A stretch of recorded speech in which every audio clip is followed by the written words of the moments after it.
About Jake. I've worked in the private sector. They expect results.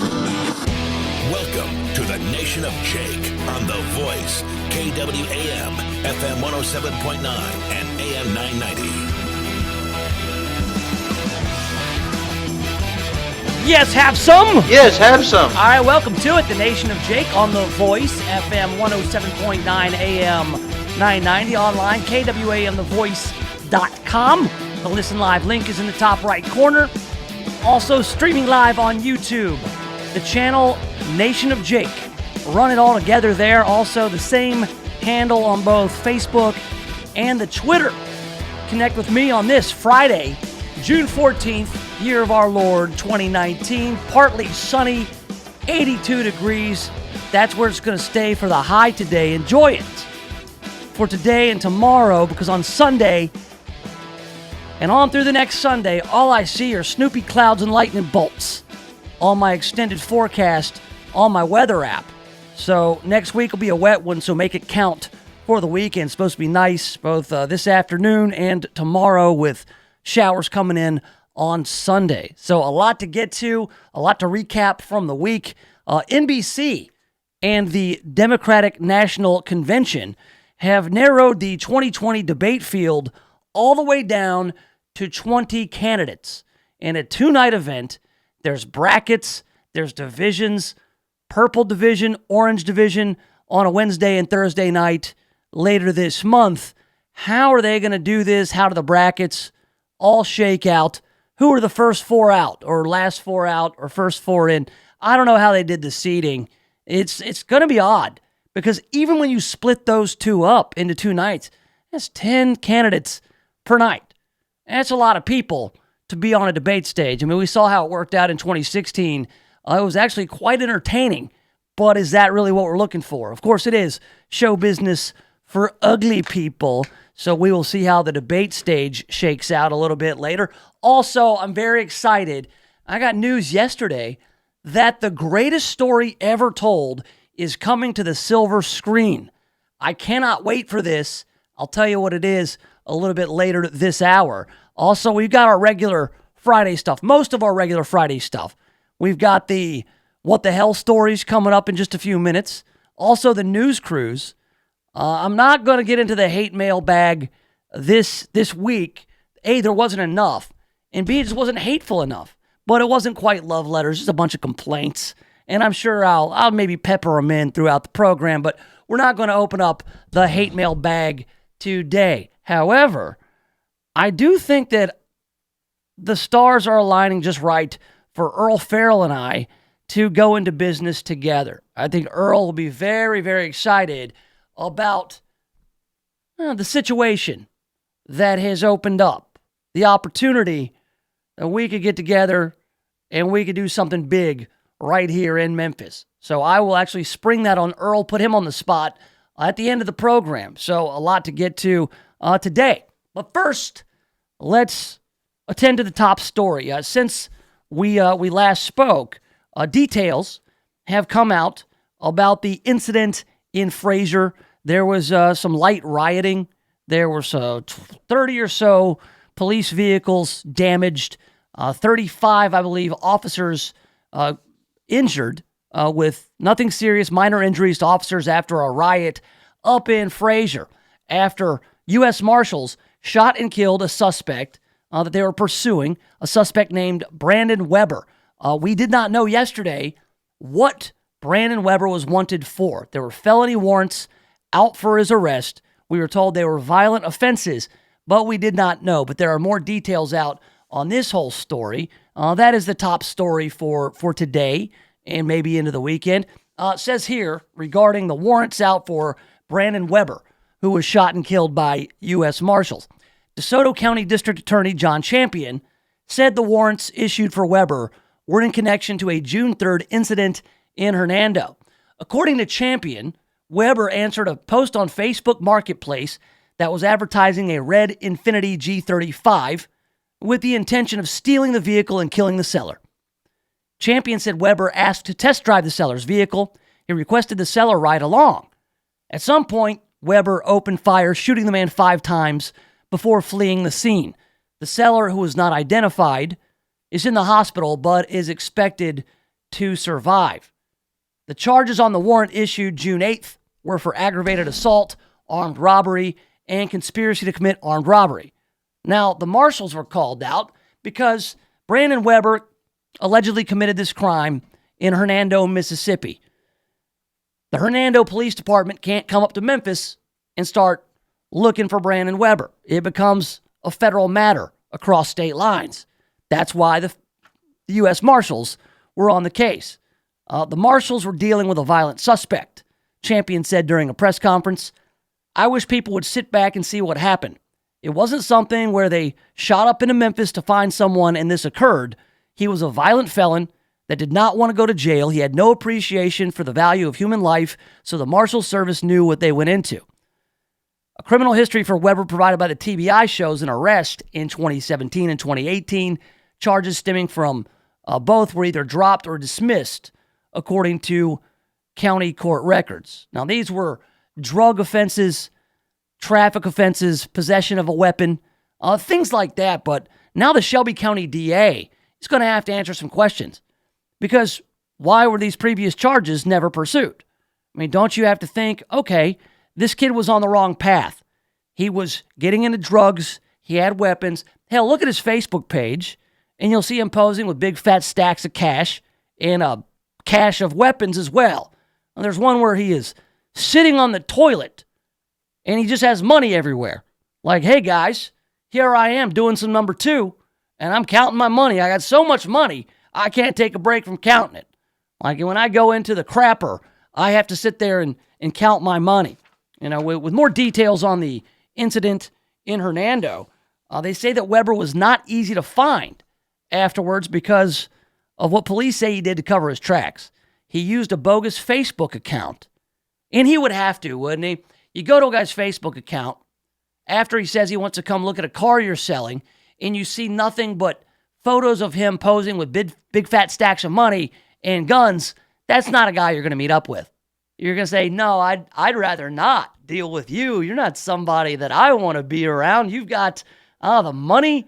Yeah, I like the money part, but the guns? I'm not selling the car anymore. I already sold it. No, it's gone. See you later. He used a bogus phone number. Maybe he masked his phone number with the Google Voice, or maybe he had a burner phone and he cracked it in half and threw it away afterwards. Investigators identified the car Weber was in when he was shot by marshals as the same red Infiniti the victim was trying to sell.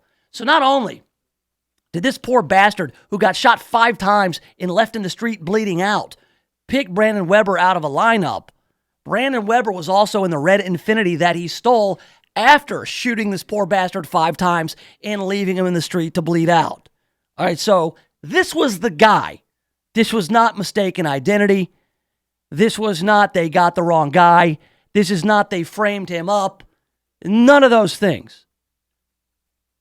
Now, they say there's a second suspect out there who had driven Brandon Weber down to Hernando to rob this fella of his Infiniti. Now, Tony Faris is representing the U.S. Marshals. He would not confirm how many marshals he was representing or how many marshals opened fire on Brandon Weber. He said marshals boxed Weber in their vehicles and Weber pointed a gun at them.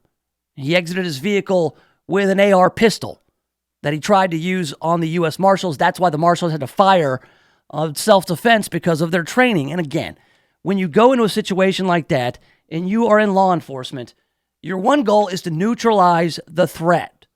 All right? It's not shoot for the kneecaps. It's not shoot to wound. It is neutralize the threat. And as I said yesterday, anybody worth shooting is worth shooting a bunch. You think about it. You try to neutralize the threat. You go for the center mass. 2 in the 10 ring if you can. And when you've got multiple U.S. Marshals after the guy because he is a violent felon, that's what happens. Faris says he expects the Marshals to be cleared in the shooting. He says it's our position. It's an absolutely clean shoot. The officers did nothing wrong. All right, now, there were other officers on the scene. MPD, they went out for crowd control to assist the U.S. Marshals. Also, Shelby County Sheriff's Office were on the scene. Now, there are some people, let's say Tammy Sawyer, county commissioner, also Memphis mayoral candidate, she's saying, I should say that she is saying, she was on Anderson Cooper, saying that the police, they made the situation worse out there in their riot gear. Now, Jim Strickland was asked about this. Mayor Jim Strickland said, no, there's nothing that our guys should have done differently. When asked, he gave a terse reply, no, the citizens need to do something different. He said, our guys went out there, MPD went out there to protect them, to make sure it didn't get out of hand, and they were met with rocks and bottles and cars swerving at them, trying to intimidate and also destroy their vehicles. So Strickland, it says here, doubles down on defensive officers after the Frazier riot, as he should. I'm glad that Jim Strickland has kind of put his foot down saying, okay, stop. Our guys went out there to assist in this situation, and then they had rocks and bottles thrown at them. No, we need to treat citizens like adults, and those adults should know that it is wrong to throw rocks and bottles and boxes or whatever it was at the police. I mean, why do we need to treat people like children? Oh, you went out there and you put on the riot gear and got everybody all riled up. No, they went out there and they put that stuff on for their own protection. Now, depending on who you ask, this was a justified shooting, says Tony Farice, representing the U.S. Marshals. But man, I went on the internet. I went on social media, and I felt like I was in the Upside Down. I was in the Upside Down from Stranger Things. I was like, oh my God. So many people on social media, a lot of the friends say of Brandon Weber, oh, he didn't do nothing. Almost to the point where this is comical, because there's a lot of people who will just dismiss this and say, oh, watch, in 3, 2, 1, we're going to get he was a good kid. He was an honor student. He couldn't have done this. He didn't do nothing. Well, he did do something. He shot a guy 5 times and stole his car. But man, you go on the internet, there's all kinds of theories. He was set up. My favorite one is that somebody has claimed that the U.S. Marshals apprehended Brandon Weber, put him in handcuffs, and then shot him 20 times and then broke his neck. As if that's plausible. As if anybody in their right mind would believe that. But there are people who are not in their right mind on the internet, on social media, who do believe that. They believe that the U.S. Marshals got him, handcuffed him, executed him by riddling his body with 20 bullets, and then went up and snapped his neck. I mean, wait, where's the part where they put a giant cross on his back and they marched him up a hill and they nailed him to it? And then they shot him 20 times and then they broke his neck. Because it didn't happen. None of that happened. Completely implausible. All the rumors and all the goofy stuff. It does nobody any good.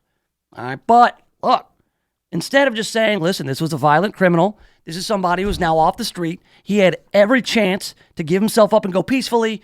You do have people who want to highlight what kind of student he was and what kind of guy he was and just how sweet of a boy he was and how great of a father he was. And it's getting tiring because right now I can tell you, if I decided to go nutty on the brain and go out and murder a bunch of people and molest a bunch of kids, they're not going to start talking about how I was an honor student and how I was a cum laude graduate from Rhodes College, because none of that matters. Once you decide to go out and commit evil acts and try to murder people, nothing you did before that matters. Nothing that you ever did in your life matters. You erase all the goodwill. I think old Bill Shakespeare said, the evil men do live after them. The evil men do lives after them. The good is often interred with their bones, especially when they shoot somebody 5 times and steal their car. But still, doesn't stop the commercial appeal from doing just a glowing profile on Brandon Weber. Does not stop. Does not stop him from doing that. How many people are asking about the poor guy who's in a hospital bed right now, whose life is forever changed because he got shot 5 times by a guy who stole an Infinity from him? Ridiculous. Well, you know what? But let's go into it. Let's just go ahead. Let's tell you who Brandon Weber really was. We'll do that next right here in the Nation of Jake. The Voice, KWAM, FM 107.9 and AM 990. If you're thinking about buying or selling a home, stop. Don't do anything until you talk to my man, James Underwood. James Underwood has been helping people like you navigate the Mid-South real estate market for more than a decade. So whether you're looking to buy your first home or you want to upgrade to your forever home, James Underwood can help make it happen. No gimmicks, no guarantees, just a rock-solid guy that I've known for 25 years. So now, if you're looking to buy or sell a home, hit up James Underwood with CryLike. JamesUnderwood.crylike.com. That's JamesUnderwood.crylike.com.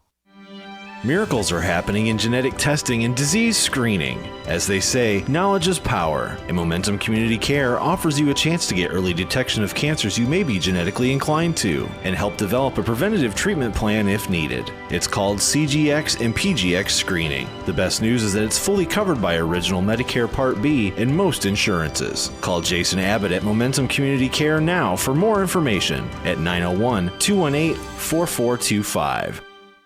I'm Ed Parami, the owner of JanPro, the franchise that helps you be your own boss. JanPro is now the fastest growing franchise in the entire world for the second year in a row by Entrepreneur Magazine. We are growing so fast we need new business owners right here in Memphis right now. So if you want to be your own boss and open your own business, call JanPro at 901-683-4900 to see just how easy it is to be your own boss. For as little as $950 down, you can be a part of JanPro. Don't waste another minute. Call 901-683-4900. Live your later years like you're on a fabulous vacation at the Robinwood Retirement Community Bartlett. If you are over 55, come and find out about an all-inclusive resort-style living. Month-to-month rent, meals, paid utilities, free cable, phone, and internet are included. Freedom dining, weekly housekeeping, and fitness center are just a few of the amenities offered. Elegant floor plans include full kitchens. Robinwood is the perfect choice for your luxury retirement living. Call 901-381-8949 to find the perfect place for you. Renew, refresh, and rejuvenate in Ave Maria's rehab greenhouses. After surgery or a hospital stay, you want to get back to your normal lifestyle. If you can't recover at home, Ave Maria's rehab greenhouses provide the transitional care you need to heal mind, body, and spirit. Experienced staff offer physical therapy, speech, and occupational therapy. Enjoy private suites, chef-prepared meals, therapy garden, and more. Ave Maria's rehab greenhouses, personalized care in a home environment. For more information, call 901-386-3211. For baby boomers, here's something to think about. Will you have enough income during your retirement? Are you absolutely sure? Do you understand the difference between growth and income? How about bonds and bond funds? Are you 100% ready for RMDs? Do you have an estate plan? If you've said no to any of these, we can help. Right now, log on to theretirementincomeDoctor.com and tune in our brand new radio show right here, Saturday mornings at 10 a.m. Meriton provides services for seniors focused on making them feel independent and improving their quality of life, whether that's through work opportunities or being able to age in their own home. Meriton offers programs such as in-home care, including meal prep, household chores, home health with skilled nursing and therapy services, and employment for low-income seniors through job training and a paid part-time placement program. Call them today at 901-766-0600. Meriton, well-being, independence, quality, and compassion. The Miles for Memphis 5K, hosted by the MPACF, is held in memory of all police officers that have lost their lives in the line of duty. Civilians and officers of various agencies will run alongside family members of fallen officers to show their support. Come out for the Miles for Memphis 5K, Saturday, June 15th at 7:30 a.m. The race will start at Golf and Games at 5484 Summer Avenue. Go to mpagivesback.org or call 901-523-7075 to register.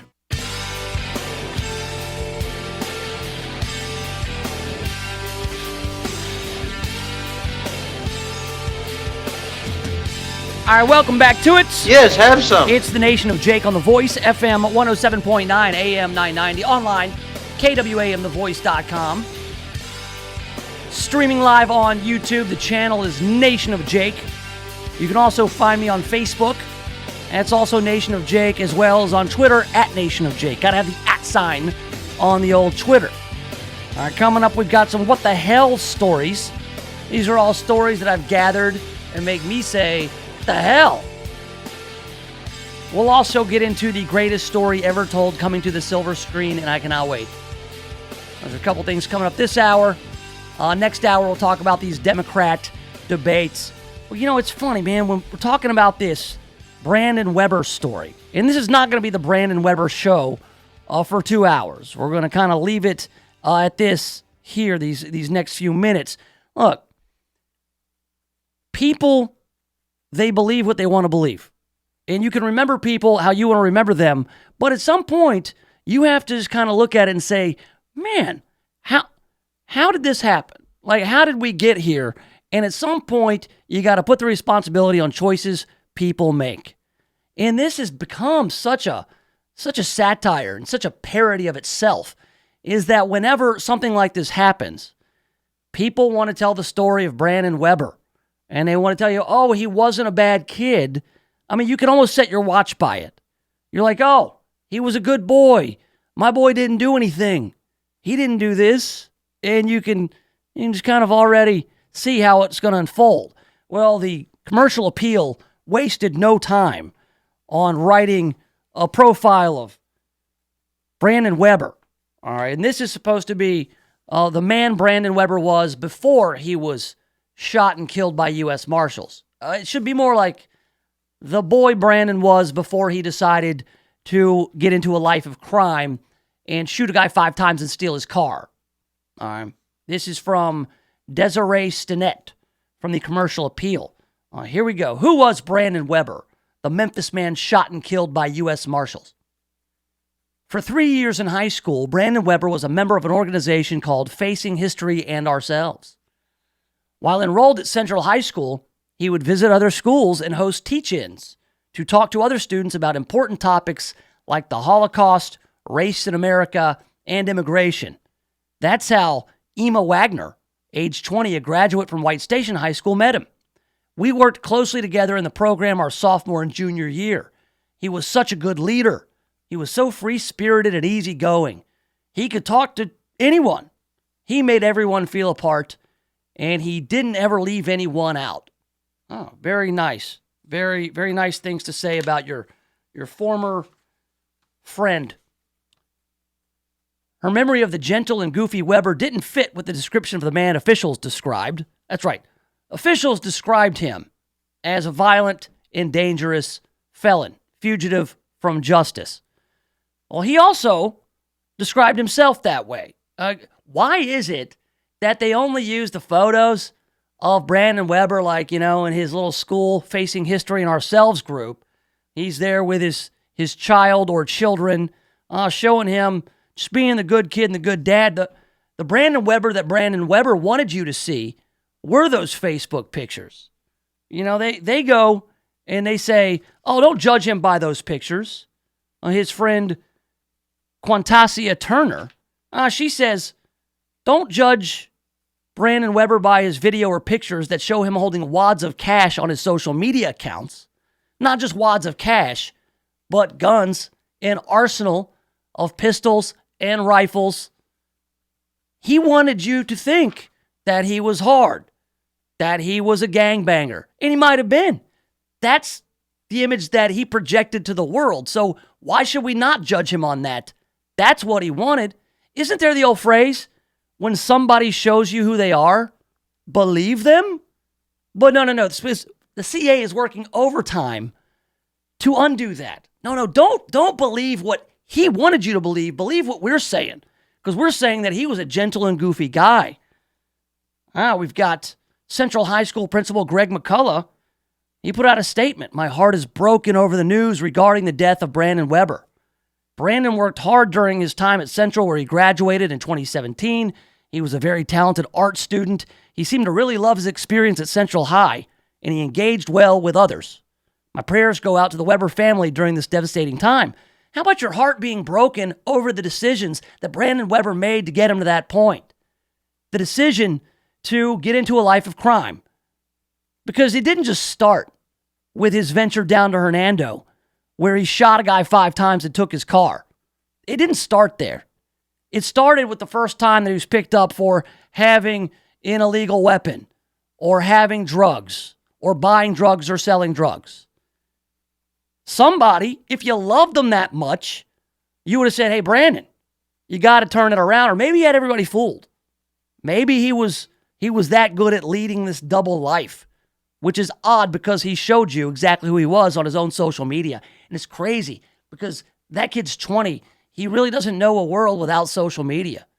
Social media has been around now for, 15 plus years. So, yeah, I mean, as soon as this kid was old enough to have a Facebook page, he's always had a Facebook page. And if you go to his Facebook page, which I do not recommend doing, all there are people saying, oh, sweet baby boy, he was the greatest guy ever. They said he was kind and intelligent and funny, a wonderful person to be with. Brandon was a wonderful person to be with unless you had a car he wanted to steal. And then he would shoot you 5 times and leave you bleeding out in the street. I mean, he left him for dead, and he tried to kill him, and that's also odd. I mean, what kind of level, what kind of next gear of evil do you have to be? You probably could have just brandished the weapon and took the car. You probably could have just driven off. But he insisted, when he went down to Hernando, to respond to that Facebook Marketplace ad. In the story I read, he said he insisted the seller ride with him on the test drive. And at the end of the test drive, I'm thinking that the seller got out of the car and went around to the driver's side to get the keys or to get some money or to talk to Brandon about buying the vehicle, and he was met with pow, pow, pow, pow, pow, or pow, pow, pow, pow, pow. However you want to group the 5 shots. And the guy was left bleeding in the street and is now in the hospital. I don't know his condition. He might not walk again. I saw a social media post from the victim's cousin that he said, yeah, this guy, all you guys are talking about what a good guy this is. He tried to kill my cousin, my little cousin. And now my little cousin's life will never be the same. And I'm sure if anybody in the media is worth their salt, they are trying to figure out who the victim was and see what his condition is. So, yeah, I mean, this just goes on talking about, oh, my God. There are questions to be asked because if all these friends of Brandon, if they're telling me that, oh, he always had a good spirit. So for this to happen to a person that we were close to, who we knew the character of this person, it doesn't make sense. No, you didn't know the character. You were either wrong or you ignored it or you didn't know him as well as you think you did. The real tragedy here is why Brandon Weber broke bad. If he was really this good guy when he was in high school, and by the way, who cares what you did in high school? Let this be a lesson. If you're a grown person and you're out of high school, shut up about high school. Nobody cares how good you were at soccer, how good you were at football, how good of a student you were. It doesn't matter. None of it matters. It matters to you and your family if you were a good high school student. It doesn't matter to the world out there. It sure as hell doesn't matter after you have shot somebody 5 times and stolen their car. Seriously, shooting somebody 5 times and stealing their car. Take the car out of it. Shooting somebody 5 times who was not attacking you, not in self-defense, attempting to murder somebody, aggravatedly assaulting somebody, it nullifies any of the good you ever did.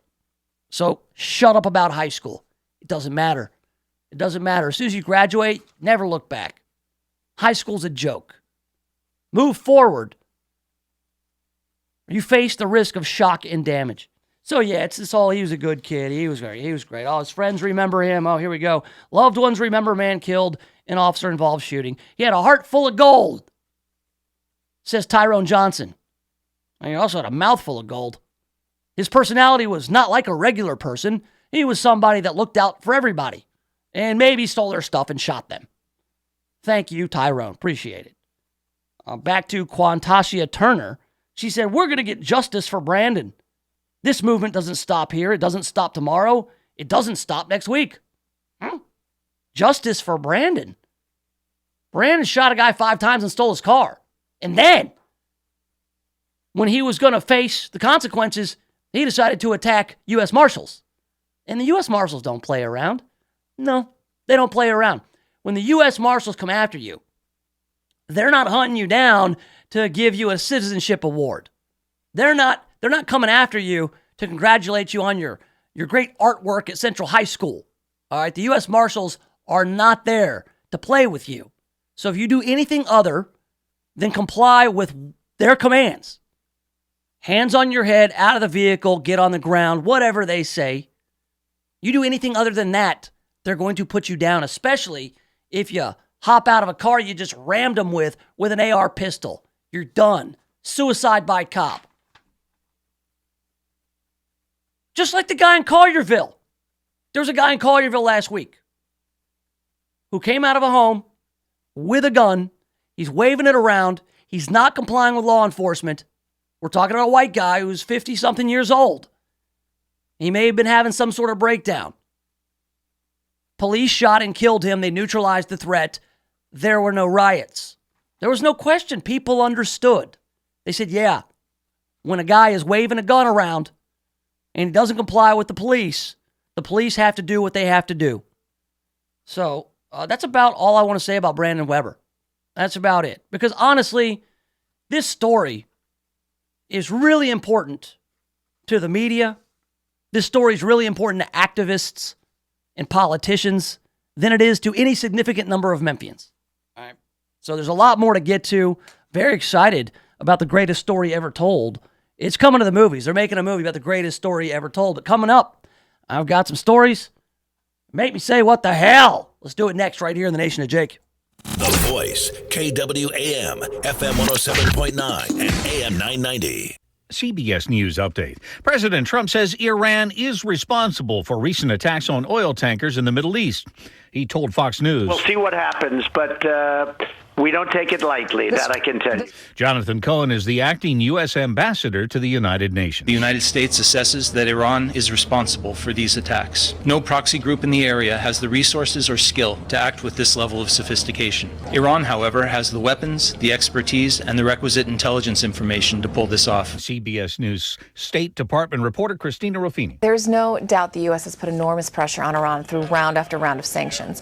But the thing that seems to have really provoked the ire of Tehran was the stopping of the oil waivers. The U.S. is no longer allowing countries like Japan, India, Turkey, and others to import Iranian oil without being subject to secondary sanctions. And the Navy has dispatched a destroyer to the region to protect U.S. interests and ensure the freedom of navigation. CBS News Update. I'm Jim Shenlevy.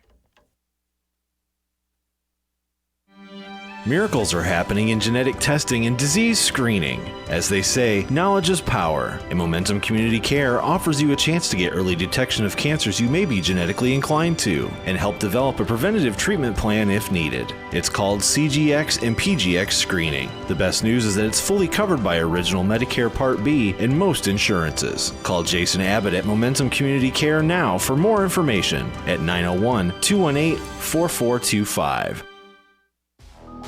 Lightwave Solar is the trusted source for solar energy systems in the Mid-South. Lightwave Solar is hosting a commercial solar workshop at the South Haven Chamber of Commerce on Friday, June 28th at 10 a.m. Mississippi business owners are encouraged to attend to learn more about the costs and benefits of solar energy for their buildings.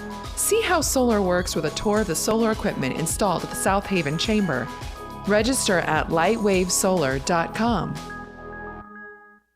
Live your later years like you're on a fabulous vacation at the Robinwood Retirement Community Bartlett. If you are over 55, come and find out about an all-inclusive resort-style living. Month-to-month rent, meals, paid utilities, free cable, phone, and internet are included. Freedom dining, weekly housekeeping, and fitness center are just a few of the amenities offered. Elegant floor plans include full kitchens. Robinwood is the perfect choice for your luxury retirement living. Call 901-381-8949 to find the perfect place for you.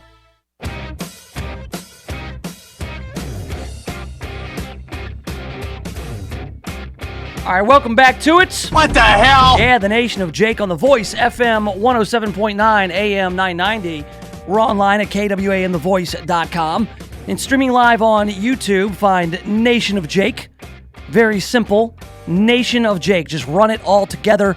You can also find me on Facebook and the Twitter at Nation of Jake. Pretty much wherever you go on the internet. All right, coming up, the greatest story ever told is set to hit the silver screen. I couldn't be more excited about this one. First, we've got our stories. What the hell? Yeah, these are always just like stories of general dumbassery or just odd things that may occur.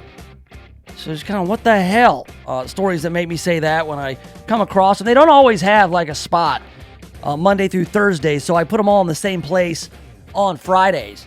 First up, this is in the Nashville area, about 45 minutes outside of Nashville in a town called Mount Juliet.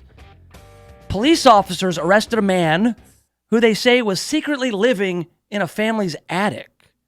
But he didn't stop there. He was arrested a second time when he returned more than a week later. What? What the hell?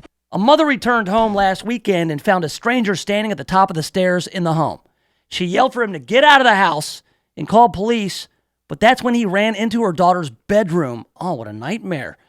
He hid in an attic space in the daughter's bedroom, refusing to come out. Officers had to crawl in after him to pull him out of the confined space. So you've just got like some strange guy living in your attic? This is kind of like a cross between the movie Real Genius, when Laszlo Hollifeld was living in Chris Knight's closet. Remember that one? Yeah, when Uncle Rico was living in the guy's closet. You got a strange guy living in your attic. And it's also kind of like that raccoon that was living in my attic.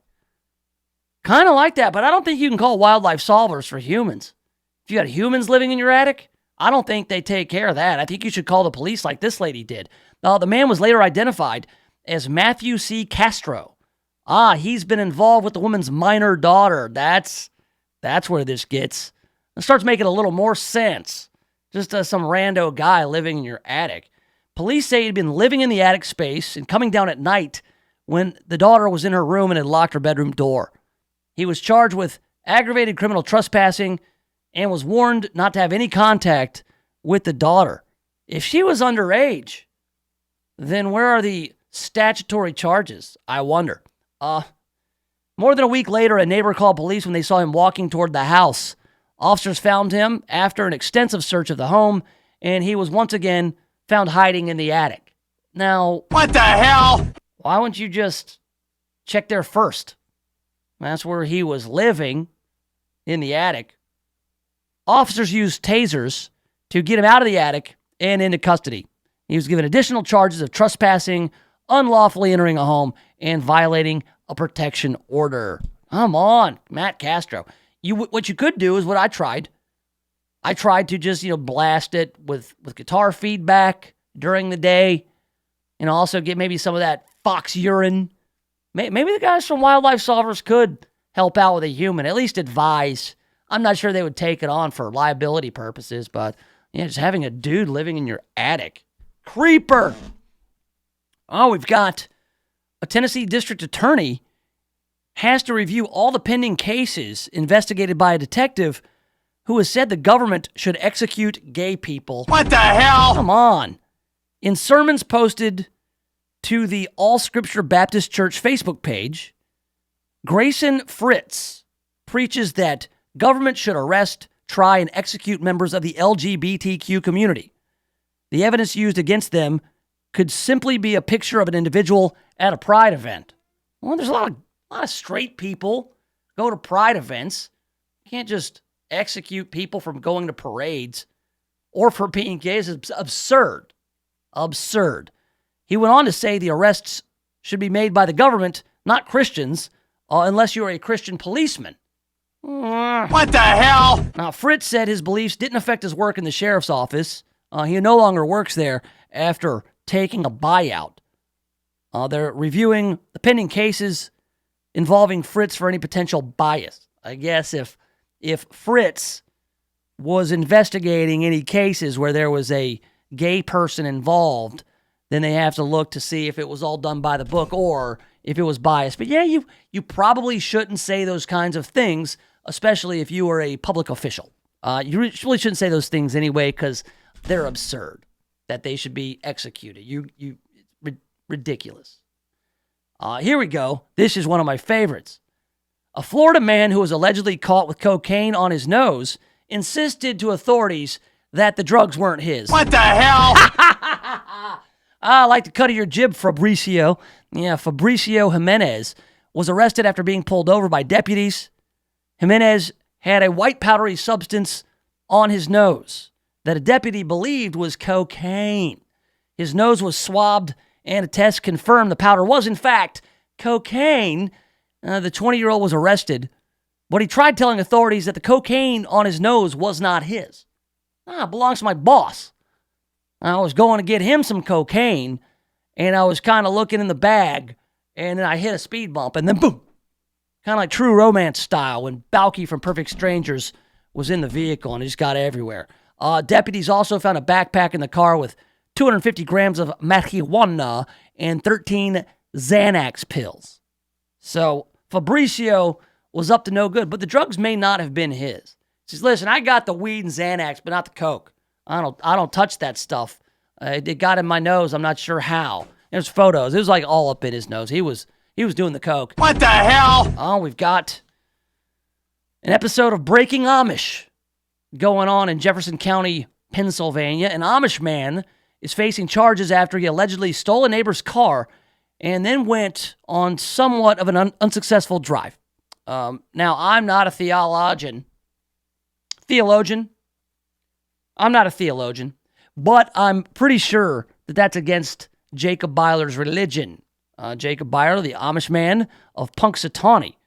Now, Patrolman Wittenberg and Officer Mahoney of the Punxsutawney Borough Police Department were on patrol when they observed the airbags deployed inside a gray Nissan Rogue. It was in a bar parking lot. Wait a second. So this guy was at a bar? Okay. The officers went into the bar, and they were told by the bartender there was an Amish guy in the bar who may have driven the vehicle. According to the complaint, Byler told the officers he could not lie and that he took the car. You see, I cannot lie, but I can steal a car. He said that he went next door where somebody had a car, I guess who was a non-Mennonite, and was going to ask for a ride into town. Nobody was there, but the keys were in the car, so he figured he would just take it. Oh, can't be so different than a horse and buggy. I've seen Ezekiel do this. He lost control of the vehicle, hit an embankment near an officer's residence on Porter Road. He continued driving. Byler added that he did stop at a gas station for gas before continuing to the bar, which was, A, confusing because how does an Amish guy know how to use a gas pump? And number two, very considerate, actually, for a guy to put gas in the car. I mean, you got to put gas in the car if you take it without asking. Grandpa from the Lost Boys told us that. That's his rule. So we got one more What the hell story for you. This is my favorite. This is from Washington, D.C. A lot of shenanigans in D.C., a lot of things that make you go, what the hell? D.C. police were already working on a noteworthy heist when the case of the stolen saxophone hit a familiar refrain early Sunday morning.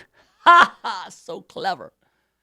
The saxophone was initially stolen from a music store on Thursday. The instrument was promptly returned the next day, but on Sunday morning, the store's owners discovered it missing again.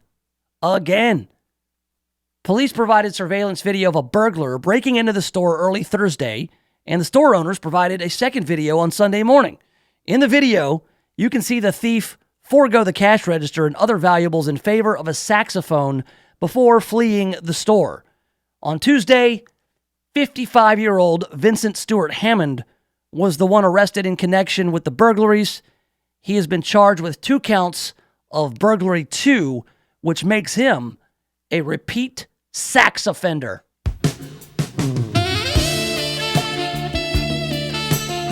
I would like to think that he went right in and he stole the saxophone and played this song, a little Careless Whisper. They could have pinned him for sexual assault too. I could have done that. So there you go. There's your what the hell stories. What the hell? Coming up, we got the greatest story ever told that's coming to the movies, and I cannot wait. Find out what that is next right here in the Nation of Jake.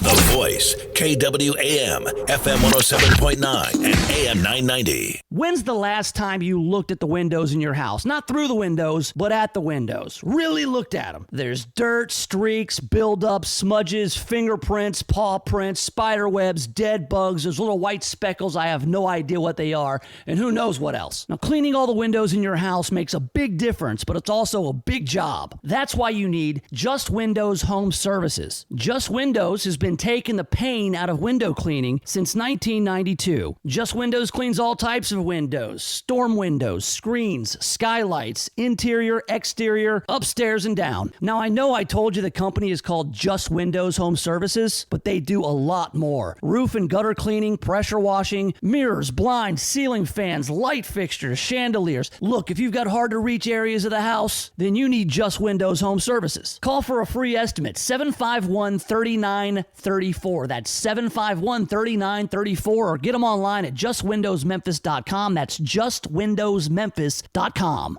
KWAM, The Voice, salutes our seniors all month long. Baby boomers are hitting retirement with vitality and vigor that's redefining how senior communities are designed and healthcare is administered. Estimates show that by 2050, there'll be 83.7 million people 65 and older. On average, seniors are the most affluent demographic in America, with seniors having 5 times the net worth of the average American. Today's seniors are redefining aging. They'll play games remotely with their grandkids or read the news on their iPads. In America, seniors use more internet than any other age group. KWAM salutes our seniors. Brought to you by Robinwood Retirement Resort, an all-inclusive senior living community that is the perfect choice for your luxury retirement living. For more information, call 901-381-8949. Ave Maria's Rehab Greenhouses, personalized care in a home environment. For more information, call 901-386-3211. KWAM, The Voice, salutes our Mid-South seniors and a life well lived. Tune in to the Earl Farrell for Memphis show every Monday at 4 p.m. as we hear the inspiring stories from local seniors. We'll hear from Jake Shore, who at 78 still goes to work every day and heads up an annual Thanksgiving and Christmas Feed the Needy. We'll talk with Glenda Mace, who just turned 80 and leads a weekly yoga class for seniors, plus is a founder of Cloud9 Theater Company. And we'll talk with Leo Raymer, who is an active 91-year-old that when he was 66 sailed around the world by himself. Inspiring stories from the Mid-South seniors, Mondays at 4 all month long right here on The Voice, KWAM.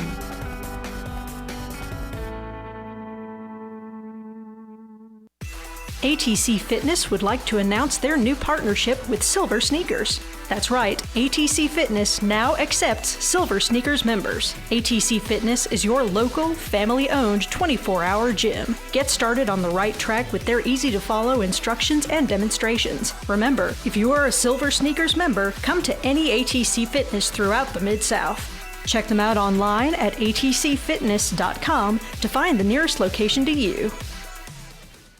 Seniors of today are living much longer than they have in the past. They want to live active, purposeful lives. Providence Assisted Living is a place where seniors are able to downsize and simplify, but not disengage. There's always something fun going on at Providence Assisted Living. Activities such as bingo, trivia, art class, musical performances, and more. Our residents aren't patients, they're our family. With locations in Senatobia, Batesville, Grenada, and Cleveland, Mississippi, find out more on Facebook or stop by the Providence location nearest you. Renew, refresh, and rejuvenate in Ave Maria's Rehab Greenhouses. After surgery or a hospital stay, you want to get back to your normal lifestyle. If you can't recover at home, Ave Maria's Rehab Greenhouses provide the transitional care you need to heal mind, body, and spirit. Experienced staff offer physical therapy, speech, and occupational therapy. Enjoy private suites, chef-prepared meals, therapy garden, and more. Ave Maria's Rehab Greenhouses, personalized care in a home environment. For more information, call 901-386-3211. The June edition of The Best Times is now available, and as always, it's filled with valuable and interesting information. There's one article everyone in the Mid-South should read about how and why to protect your identity, especially using your smartphone. Also, there's an interview with the new CEO of the Memphis Chamber of Commerce, Beverly Robertson. The Best Times is available at over 250 locations, including all Kroger stores, CVS pharmacies, the YMCA, and your local library. Pick up your copy and keep yourself informed. You'll be glad you did.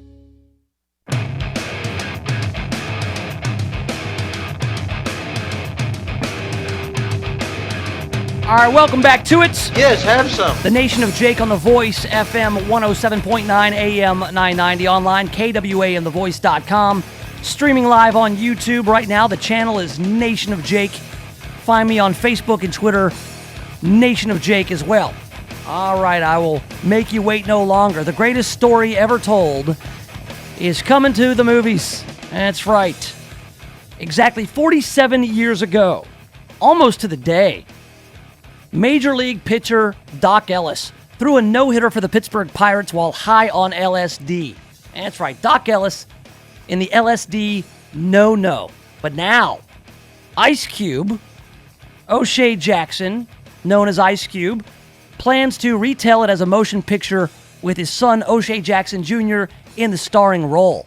Big role for Ice Cube Jr., little ice chip, is going to get to be Doc Ellis. Now, if you've never heard the story of Doc Ellis in the LSD no-hitter, remember when Doc Ellis was a gem?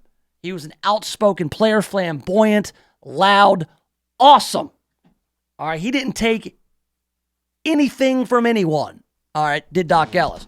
Well, the story is, according to Doc Ellis himself, who passed away in 2008, he went to visit a friend in Los Angeles the day before he was scheduled to start a game against the Padres in San Diego. So he had an off day. He asked his manager if he could have the off day, like a true off day, not be with the team on the road trip and just go to LA and visit a friend of his.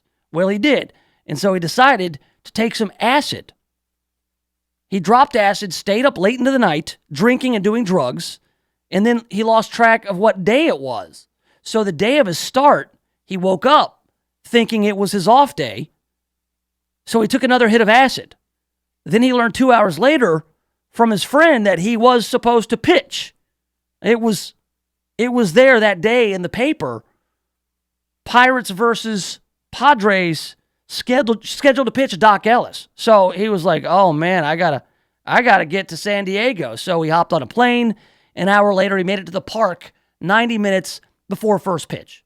So he's there, he's high, he's been doing drugs, and he's on LSD.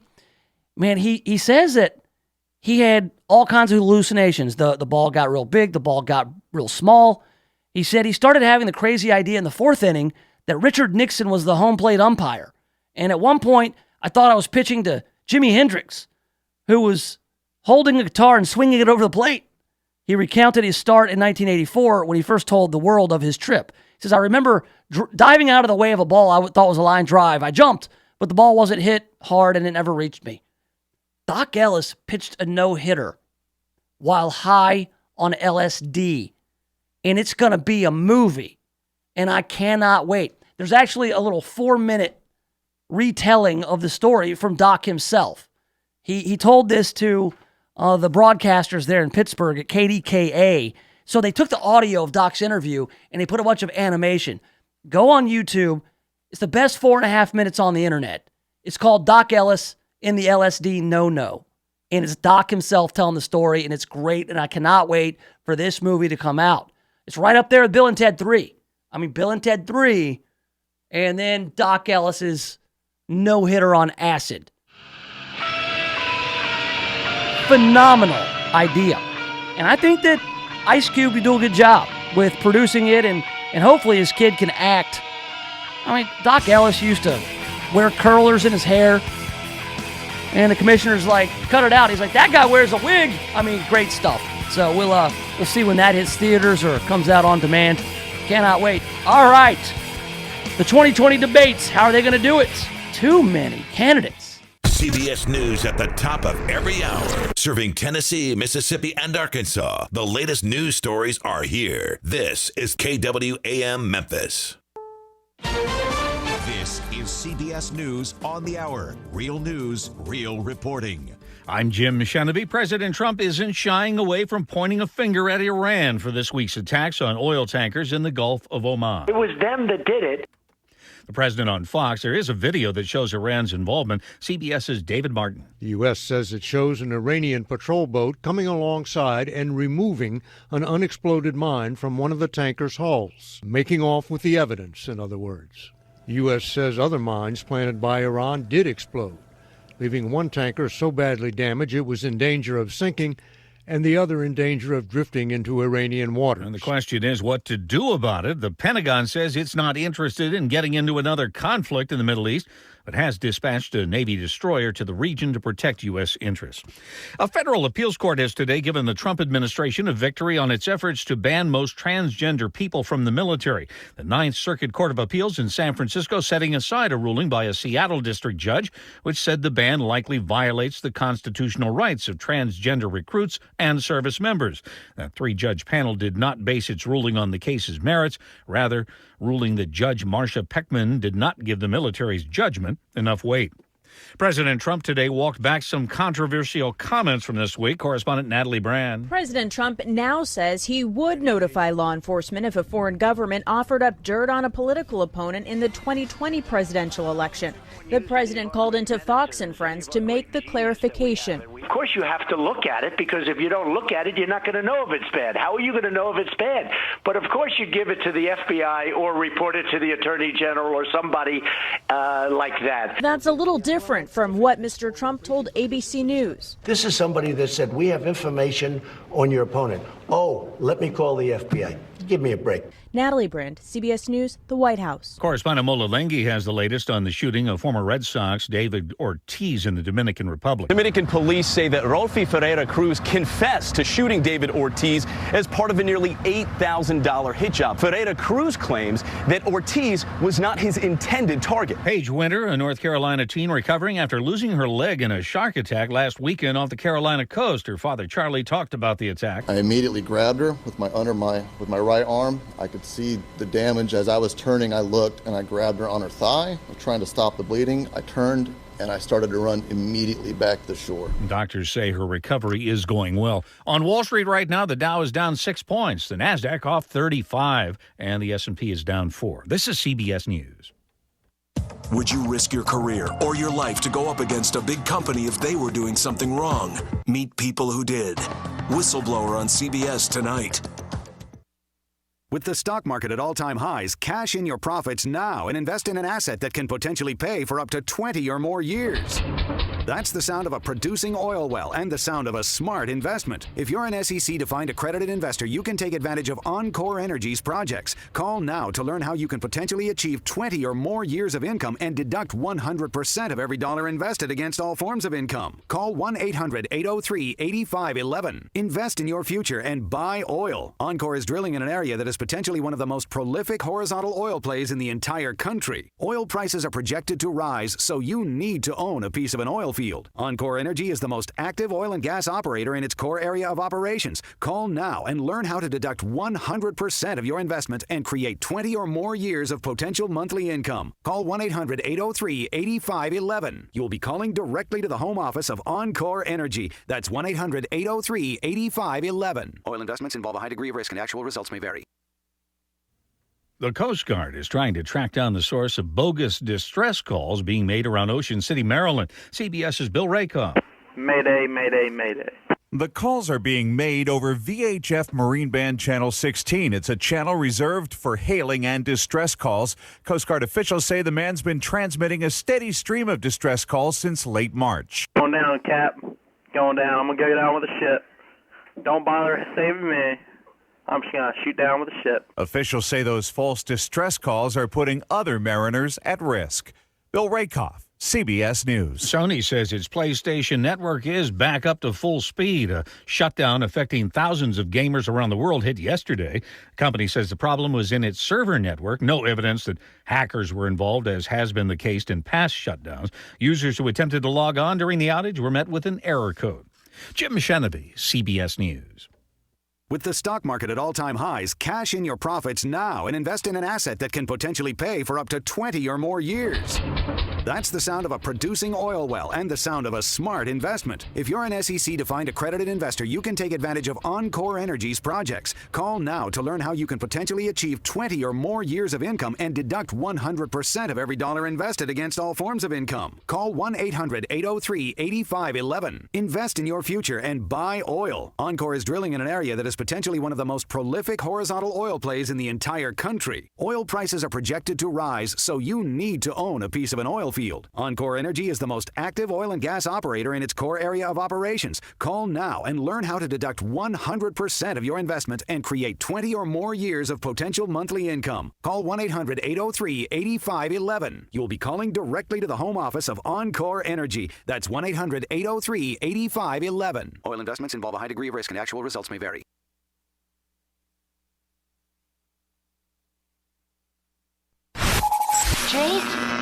Jake's my boy! Look at him. That's a real shame when folks be throwing away a perfectly good white boy like that.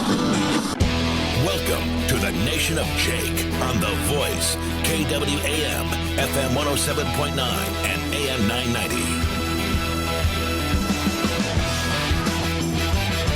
All right, welcome back to it. Yes, have some. The Nation of Jake on The Voice, FM 107.9, AM 990. Online, KWAMTheVoice.com. Streaming live here on YouTube. Nation of Jake is the channel. You can not only stream the show live on YouTube, I've got a bunch of clips. I call it the 2-minute show. I will take this show, all 2 hours, and condense it down into 2 minutes. And that way you can catch up on, the highlights in just 2 minutes. I know that 2 hours is a lot to ask. And I know that most people, they don't listen to the show for 2 hours. They pop in and out as you're driving around. Lunchtime usually. Maybe you take a late lunch. Or maybe you're at your desk and you listen to the whole program. Either way, you can do that. You can get the highlights on the YouTube channel. You can also get the highlights on Facebook. You can listen to the whole program on demand on the Nation of Jake podcast. You can subscribe to that on iTunes, iHeartRadio, Stitcher, Spreaker, Spotify. You can pretty much get this content injected directly in your veins if you wanted to. I'm still working on that. Some sort of IV to have NOJ intravenously put right into you. So, we've got our top stories locally. Mainly, it's this riot in Fraser a couple nights ago after U.S. Marshals were trying to apprehend a suspect. Somebody wanted on multiple felony warrants, violent felonies. A young man, 20 years old, named Brandon Weber, who everybody is now writing about how great a guy he was and how he was gunned down 20 rounds by the U.S. Marshals, and it's somehow unfair, even though now we know that the warrants that Brandon Weber was wanted for were for going down to Hernando, Mississippi, answering a Facebook Marketplace ad for a red Infiniti G35, and he decided that he wanted to steal the vehicle and damn near kill the seller, shot him 5 times at point-blank range and left him bleeding in the street. Fortunately, the seller of the vehicle survived. He's in the hospital. I don't know what kind of shape he's in. He was able to identify Brandon Weber from a lineup, and the U.S. Marshals, when they were pursuing Weber, they were doing so while Weber was in the car that he allegedly stole. So it was pretty clear that they got the right guy. Now, there's 2 modes of thinking on this. Innocent until proven guilty? Sure. People who knew Brandon Weber, they want to tell the story of the Brandon that they knew. They knew the good student who went and did the teach-ins with the Facing History and Ourselves program at Central High School. He was a great art student, according to the principal of Central High School. People said he was just a goofy and gentle guy who had children and looked out for everybody. But Brandon Weber himself, through his Facebook page, would have you believe that he was a guy who had a cache of weapons and then also stacks of money, that he had so much money that he couldn't find time to count it. He had to take it in the bathroom while he's sitting on the toilet while he was counting his fat stacks of cash. All right, this guy, he put the image out there that he was hard, that he was some sort of hood or gang member. He had some charges in Shelby County that were not pursued by the DA in Shelby County. Very interested to hear about that. But we're going to move on from that story. I was just kind of giving you the information that's come out since yesterday because, again, this is a story that is important to the media. They love this story. You know, they've got to have stories to fill up their websites, do the TV stations and the commercial appeal. they've got to have content. All right, so they're going to make sure that they attack this one from all angles. Who was Brandon Weber? Oh, what's the investigation going to turn up? Did the U.S. Marshals act appropriately? Well, the folks representing the U.S. Marshals are saying, absolutely, this was a violent and dangerous felon who attacked U.S. Marshals. It's pretty simple, pretty clear cut. But then there were the riots with the MPD getting involved. So this has turned into a political you-know-what show. But the politicians and activists, they love this stuff. They love it. But most people in Memphis, like I told the Tony Katz show out of Indianapolis, he wanted to get the perspective of Memphians. Well, it's not even on the radar. Well, people see it on Facebook and they'll drop a comment here and there. But this weekend, most people are going to enjoy the little bit of good weather we're going to have before the rain comes in Sunday, and they're going to go about their lives. And so will we. In a couple weeks, there are going to be some debates. Yes. The Democratic National Committee and NBC are putting on the first Democrat debate for 2020. It's going to be, I believe, on the 26th and 27th of this month. Now, they've named 20 presidential candidates who qualified to appear on stage in the debate. 20 candidates out of some 24 that are running officially. So you do have kind of like a first four out in this situation.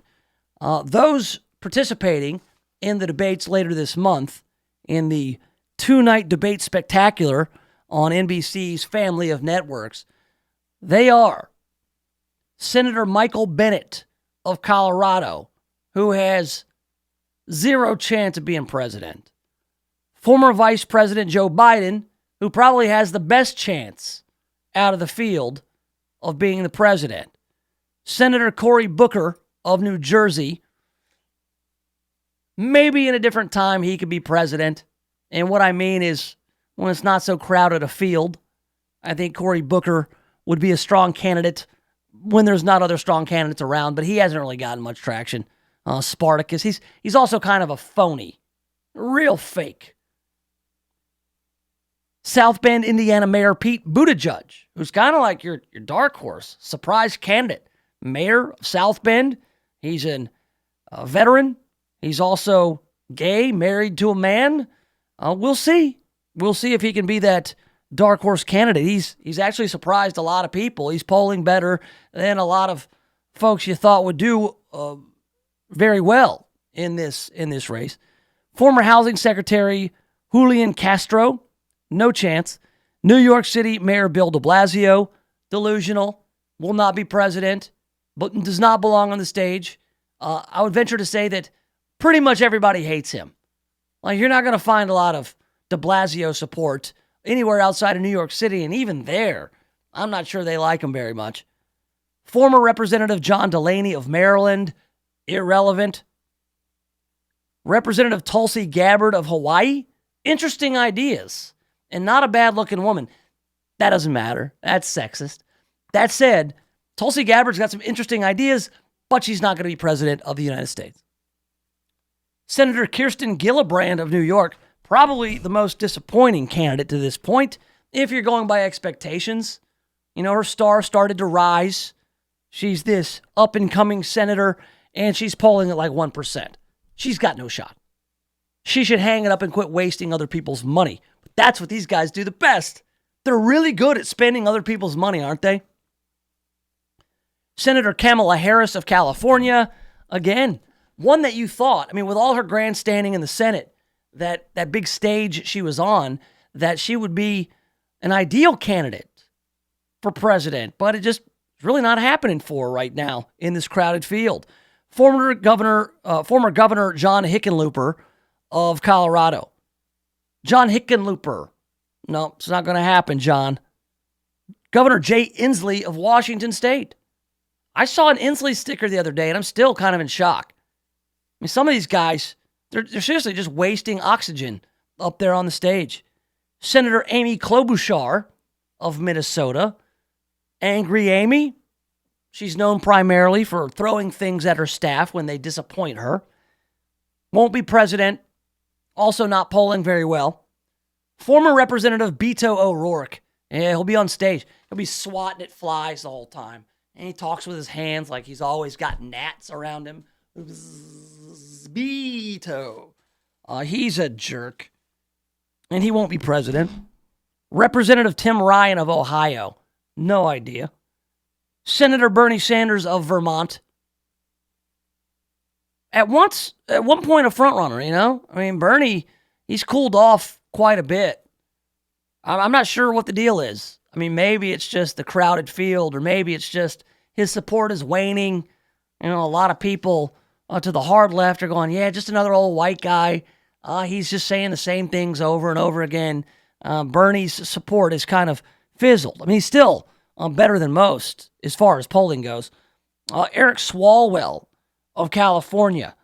This guy, he's probably my least favorite, like as far as like people I'd hang with. I don't think I could hang with him. Elizabeth Warren of Massachusetts, again, she's making gains in the polls. She's up there. Everybody's behind Biden a lot. And then you've got author Marianne Williamson and entrepreneur Andrew Yang, who are both interesting candidates but have no shot at it. So I think that I gave you a handful, maybe 5, who have a shot at this, and then the rest are wasting your time. And it's going to be a complete clown show, and it's going to be a 2-night event. They're going to have him in brackets. They're going to have like different nights. And by the way, those who did not qualify are Montana Governor Steve Bullock, former Alaska Senator Mike Gravel, Miramar, Florida Mayor Wayne Messam, and Representative Seth Moulton of Massachusetts. That's your first 4 out in the old debates. And so, by the way, the moderators, these are moderators. They're anything but moderate. The debate moderators, there'll be 5 of them. It's going to be Lester Holt of NBC News, Savannah Guthrie, who was on Today's Show, Chuck Todd, political analyst for NBC and MSNBC, Rachel Maddow. How does she get to be a moderator? That would be like the Republican National Committee making Sean Hannity a moderator or Alex Jones a moderator. That's how wacky old Rachel Maddow gets. And then also Jose Diaz-Balart. He will moderate. They'll moderate the debate. He'll be the Univision arm. So there you have it. They're going to have him in brackets. Well, you have the purple bracket and the orange bracket or division. Purple and orange. Is this a way for FedEx to sponsor the debate without sponsoring the debate?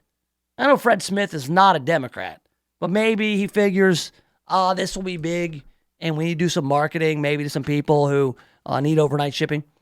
So purple and orange divisions. I guess one night it'll be Bernie, Kamala Harris, Joe Biden, Pete Buttigieg, Bennett. Who was Bennett? Mike Bennett, Marianne Williamson, Eric Swalwell, Kirsten Gillibrand, Andrew Yang, John Hickenlooper in one bracket.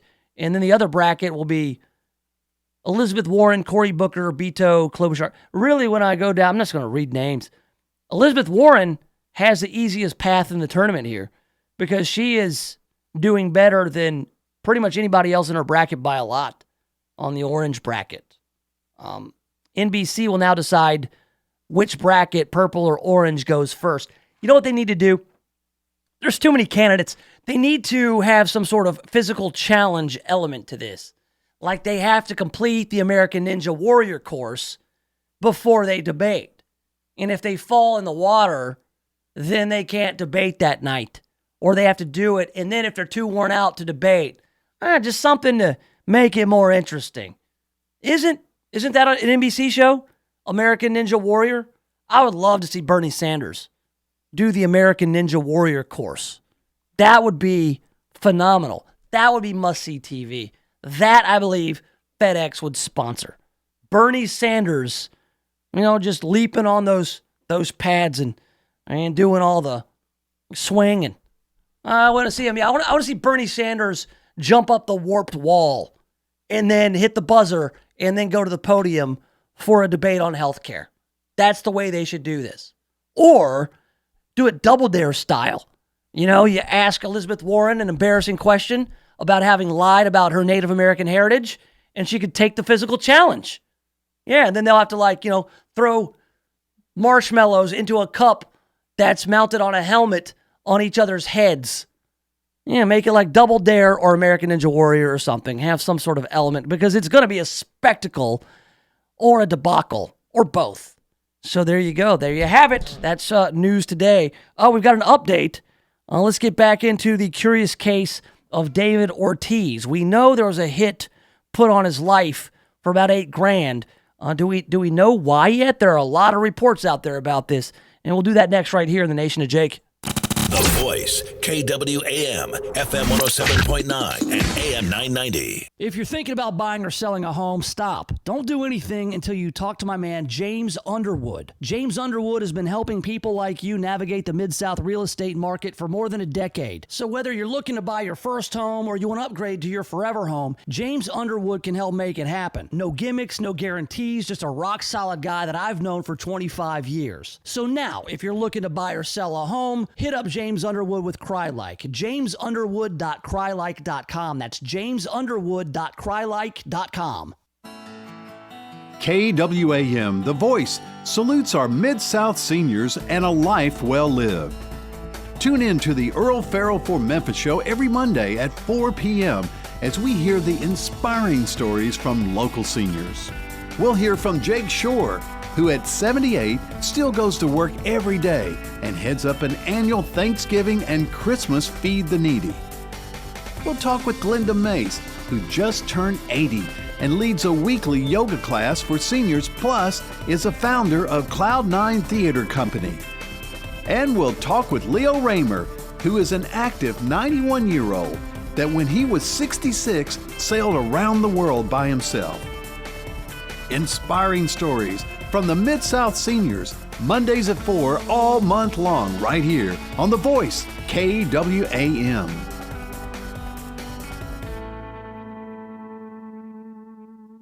Appella is a nonprofit organization that is committed to the promotion of independence among their clients. Many seniors are not ready or do not need to move to an assisted living facility, but they need some help to continue living in their own homes. Appella's team of care specialists provide assistance with daily tasks that become difficult as our bodies age. Appella is locally operated and serves the North Mississippi area. Call them today at 662-429-3652 or visit appella.org. Expert service guaranteed. Call 866-EXPERTS. That's the number that could save you up to 30% on your energy bills. Call today and Service Experts Heating and Air Conditioning will hook you up with an AC tune-up. Right now, save $20 on an AC tune-up. Service Experts Heating and Air Conditioning, your hometown Memphis tune-up pros. Call 866-EXPERTS. See website for license details. Miracles are happening in genetic testing and disease screening. As they say, knowledge is power, and Momentum Community Care offers you a chance to get early detection of cancers you may be genetically inclined to, and help develop a preventative treatment plan if needed. It's called CGX and PGX screening. The best news is that it's fully covered by Original Medicare Part B and most insurances. Call Jason Abbott at Momentum Community Care now for more information at 901-218-4425. Planning for retirement can be confusing and overwhelming. Tune in to the Servant Retirement Show to hear the current news and events today's retirees need to know. Every Saturday morning at 8 on KWAM, The Voice, AM 990. If you want to talk to Dan Groban or Philip Menard today about your retirement plans, call the team at Servant Advisors Group, 855-260-1000. That's 855-260-1000. Get started on the path toward a comfortable retirement today. 855-260-1000.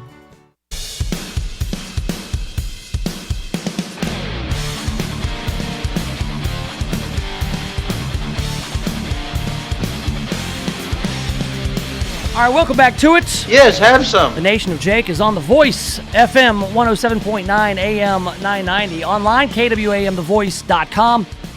Streaming live on YouTube. Also catch up with the program on Facebook, as well as Twitter, at Nation of Jake. On Twitter, check out a retweet. There's a photo of an alligator that's swimming around in some sort of body of water, a lake or a river, with a knife sticking halfway out of its head. Now, either this is the toughest gator, or this gator's a real jokester. Kind of like Steve Martin. Or Steve Martin used to have the arrow through his head. He wasn't really through his head. It was around his head, but it looked like it was going through his head. What if this alligator's like the reptile Steve Martin? Wouldn't that be funny? Like, I got all those humans. I went viral.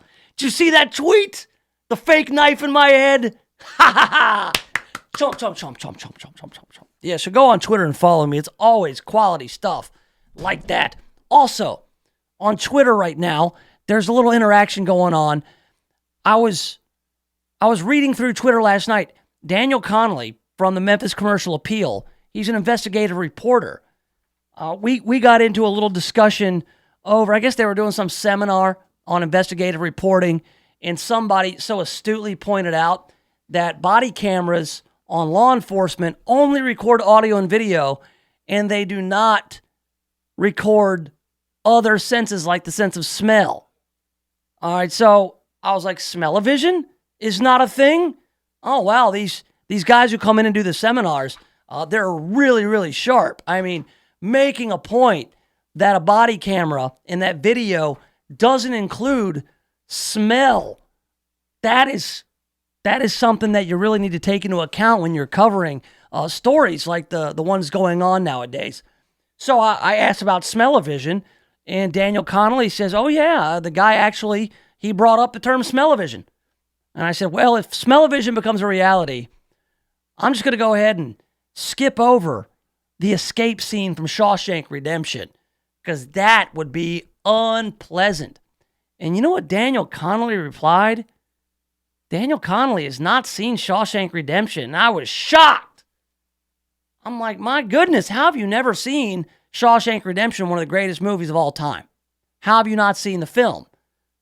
Have you never been around a TV with TNT? Because they play it all the time. And you know what? Every time it comes on TNT, I watch the Shawshank Redemption. It doesn't matter what part it's on. I'm like, oh, that's what I'm doing for 3 hours. So yeah, I thought it was interesting that a full-grown adult human has not seen Shawshank. Interesting. Interesting what you can learn on Twitter and online. I was online yesterday. Actually, I had my phone during the news cruise on this program yesterday. I got this notification that the Red Sox David Ortiz, who was shot in the Dominican Republic just a couple of days ago, was caught in a love triangle, and that some Dominican model was in the hospital waiting room fighting with people. So this is from the Daily Mail. So we're not really sure how much of this is confirmed. I mean, is the Daily Mail a reputable publication? I don't know. I mean, I see stuff from the Daily Mail. They're very in-depth. I will say that. I mean, when you go to a Daily Mail article, you're scrolling for days. They're like, oh, here's a photo of the model. Oh, here's a photo of her from Instagram. Oh, here's David Ortiz in his hospital bed. And you're like, oh my God, just come on, I just want the story. But it's kind of cool because they give you like a little synopsis up top, bullet points. It says here from the Daily Mail, was the shooting of former Boston Red Sox slugger David Ortiz part of a love triangle gone bad? The Daily Mail reports that model Maria Yeribel Martinez Garcia is believed to be at the center of the love triangle with Big Papi. She was filmed fighting another woman and Big Papi's entourage before being thrown to the floor in a waiting room of a hospital where Ortiz was undergoing surgery. Garcia denied any romantic involvement with Ortiz, but documents suggest he bought her an $85,000 Lexus RX a day before he was shot. Do you go buying $85,000 vehicles for women with whom you are not involved sexually? Maybe, if it's your mom. Or your wife. Good point, Earl Farrell. Good point by you. Ortiz's wife, Tiffany Ortiz, is with the three-time World Series champion who's recovering at Massachusetts General Hospital in Boston following a pair of surgeries, one in the Dominican and one in Boston. She released a statement on her husband's recovery with no mention of any love triangle. So Tiffany is not letting on like she knows anything, if she does, if anything's going on. Again, a lot of speculation here. She says she wants to take the opportunity to offer the heartfelt thanks and gratitude to Eleazar Salvador, owner of the Presidente Sports, for the quick thinking and swift action on Sunday night. Your heroism and selflessness were the first steps to ensuring David could get the urgent care he required. I guess that this is a guy of Presidente Sports who made it happen to get him to Boston. She gives an update. David will continue to recover in the ICU, and future updates on his condition will be provided when necessary. So they've talked to the Red Sox, manager Alex Cora. The kids are okay.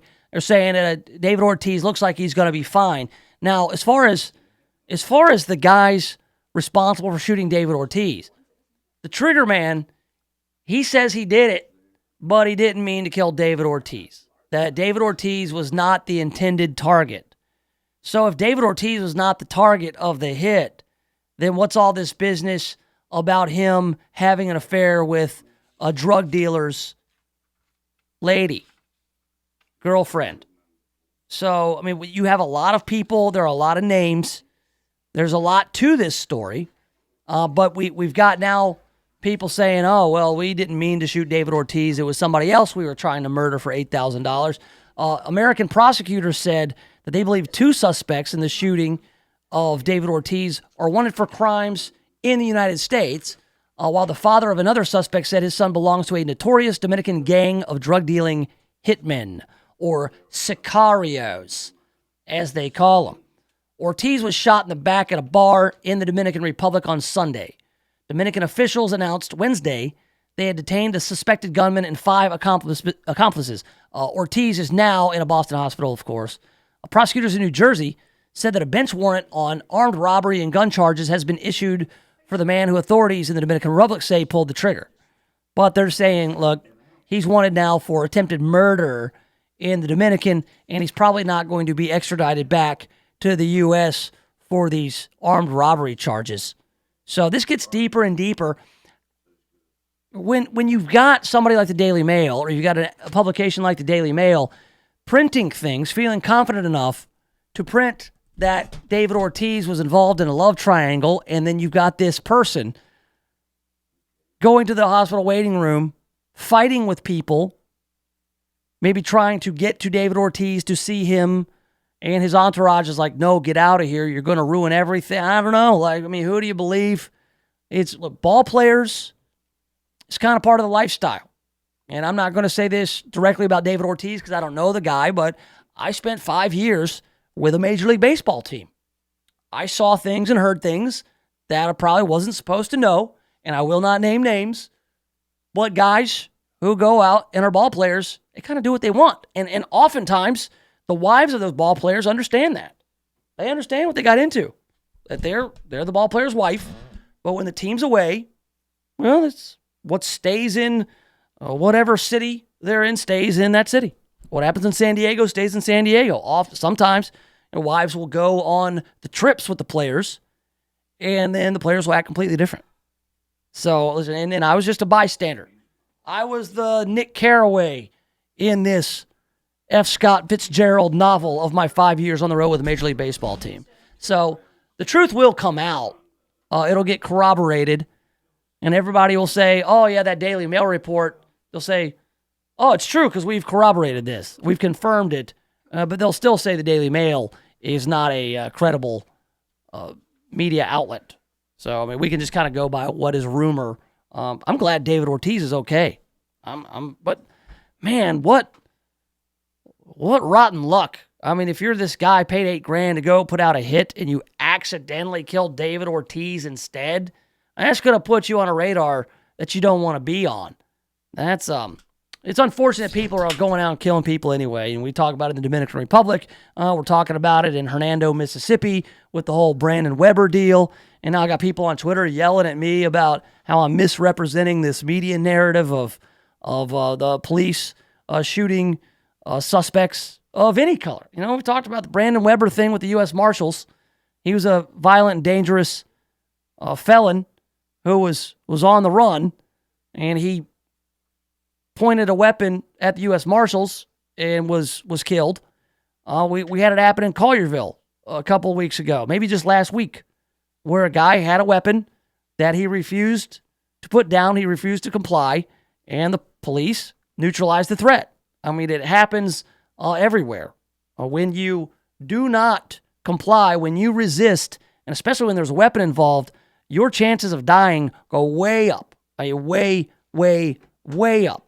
And I'm not going to say that everything has been by the book. There have been cases where police have acted inappropriately, but every case needs to be taken as an individual case. All the facts of each case need to be evaluated as an individual case. It's not helpful when you take all these cases and weave them together to fit some sort of narrative and get people riled up, because that's what leads to riots like we saw a couple nights ago up in Fraser. So it's good to wait for all the facts to come out. It's in fact the best thing to do in situations like these. All right, coming up, we've got some headlines, local and national. We do these in the news cruise. That's coming up next, right here in the Nation of Jake. The Voice, KWAM, FM 107.9 and AM 990. CBS News update. President Trump says the U.S. has video proof that Iran was behind this week's attacks on oil tankers in the Gulf of Oman. He told Fox News. You saw the boat at night trying to take the mine off and successfully took the mine off the boat. Yep. And that was exposed, and that was their boat, that was them.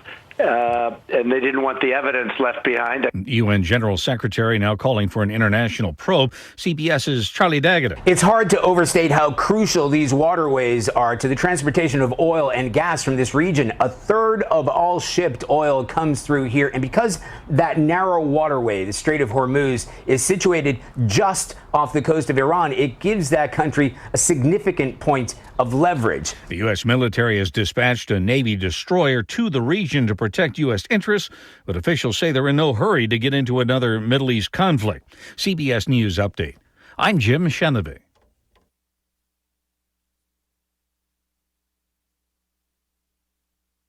Seniors of today are living much longer than they have in the past. They want to live active, purposeful lives. Providence Assisted Living is a place where seniors are able to downsize and simplify, but not disengage. There's always something fun going on at Providence Assisted Living. Activities such as bingo, trivia, art class, musical performances, and more. Our residents aren't patients, they're our family. With locations in Senatobia, Batesville, Grenada, and Cleveland, Mississippi, find out more on Facebook or stop by the Providence location nearest you. ATC Fitness would like to announce their new partnership with Silver Sneakers. That's right, ATC Fitness now accepts Silver Sneakers members. ATC Fitness is your local, family-owned 24-hour gym. Get started on the right track with their easy-to-follow instructions and demonstrations. Remember, if you are a Silver Sneakers member, come to any ATC Fitness throughout the Mid-South. Check them out online at atcfitness.com to find the nearest location to you.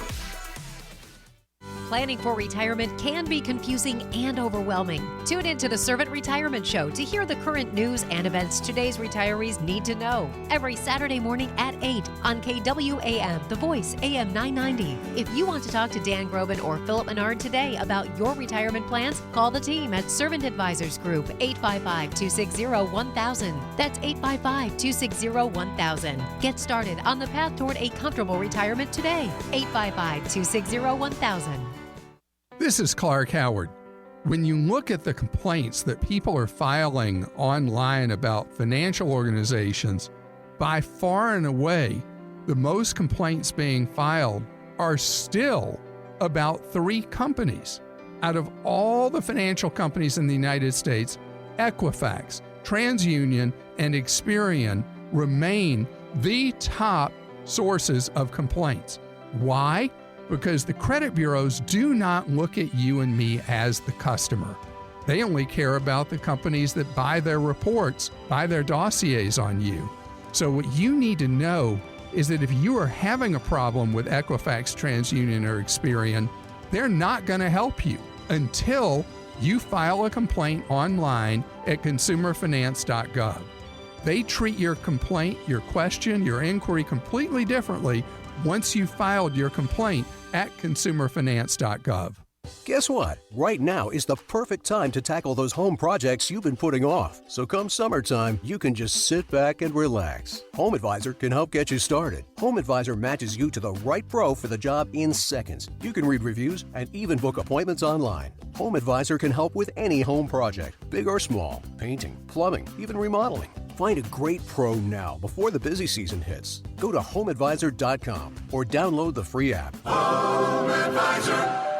Have you heard about Newsmax TV? It's America's fastest growing cable news channel in 70 million homes. Every minute, every day. Watch Newsmax for breaking news on President Trump. Plus, get insights from Bill O'Reilly, Alan Dershowitz, Pat Buchanan, Mike Reagan, and more. You can find Newsmax TV on DirecTV, Xfinity, Dish, Optimum, Spectrum, Fios, Uverse, Suddenlink, WOW, and dozens of cable systems. So check your guide now and watch Newsmax TV. Real news for real people.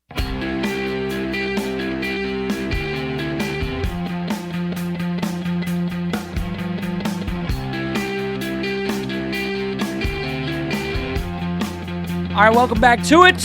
Yes, have some. It's the Nation of Jake on The Voice, FM 107.9 AM 990, online, KWAMTheVoice.com.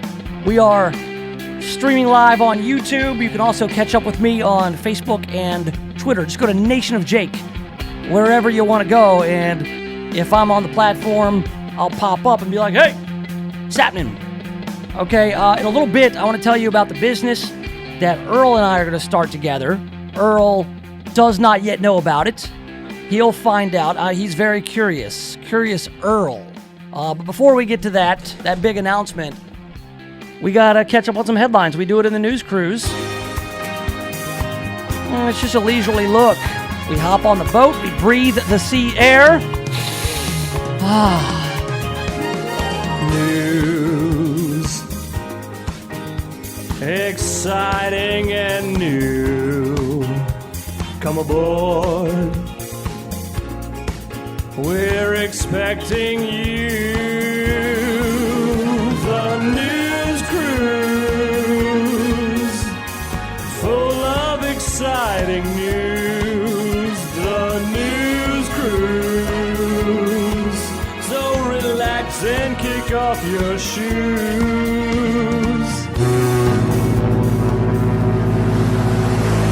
All right, welcome aboard the news cruise. It's brought to you by our friends at Just Windows Home Services.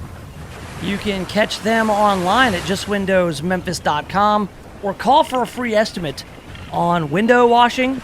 They can also clean chandeliers and ceiling fans, change light bulbs that are high up. This time of year, they get a lot of people calling about gutters because your gutters get full, it gets hot.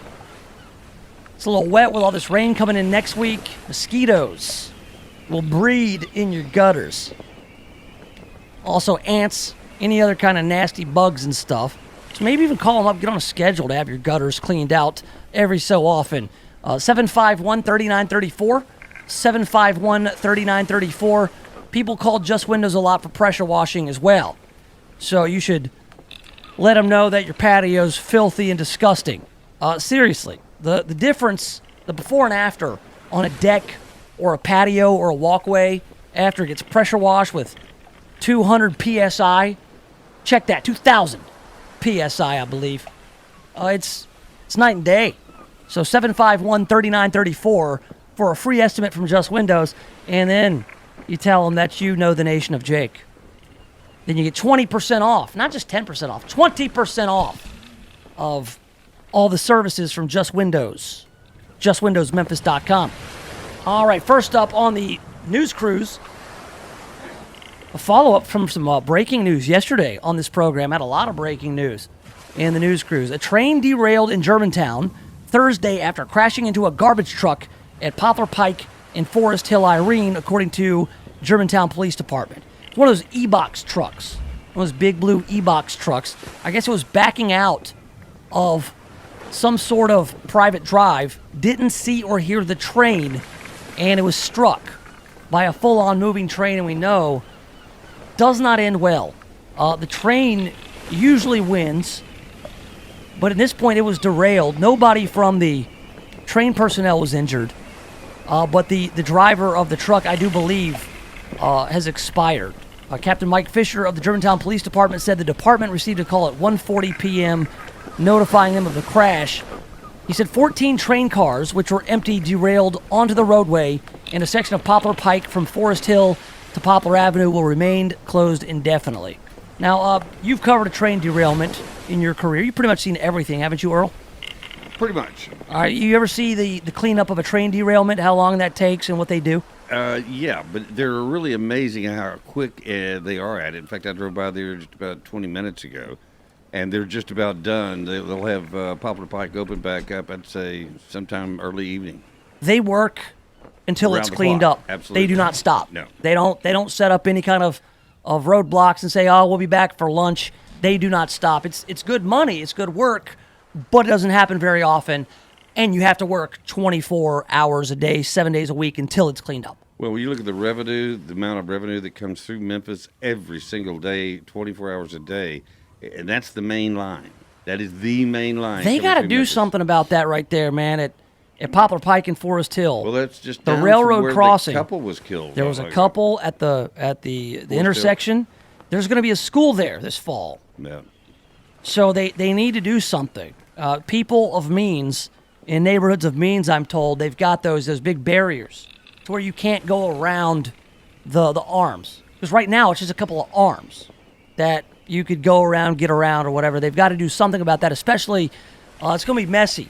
When there's a school there's school traffic, train comes in around those hours, stops. Oh, and you don't mess around with trains. My grandfather and great-grandfather, my family worked on the railroad. Hey, and Kathy's great-grandfather got his leg cut off. He worked on the railroad, got his leg cut off. Yeah, my grandfather witnessed a man get pretty much sliced in half on the railroad. And the guy said, here's my wallet, give it to my family. And he bled out and died. Wow. Right there. Well, Oh, you remember brutal. Not long ago, there was a guy that was jogging on the tracks. In Germantown. Had an iPod on and did not hear it, and there's nothing they could do. I grew up by those railroad tracks. And so I'd walk to school, and we'd get to the tracks, and I'd put a penny down. Everybody did that. Yeah, and I'd come back, and I'd try to find the penny in the afternoon. I'd be a liar if I didn't tell you I went out and played on the railroad tracks. And my dad was always like, son, are you an idiot?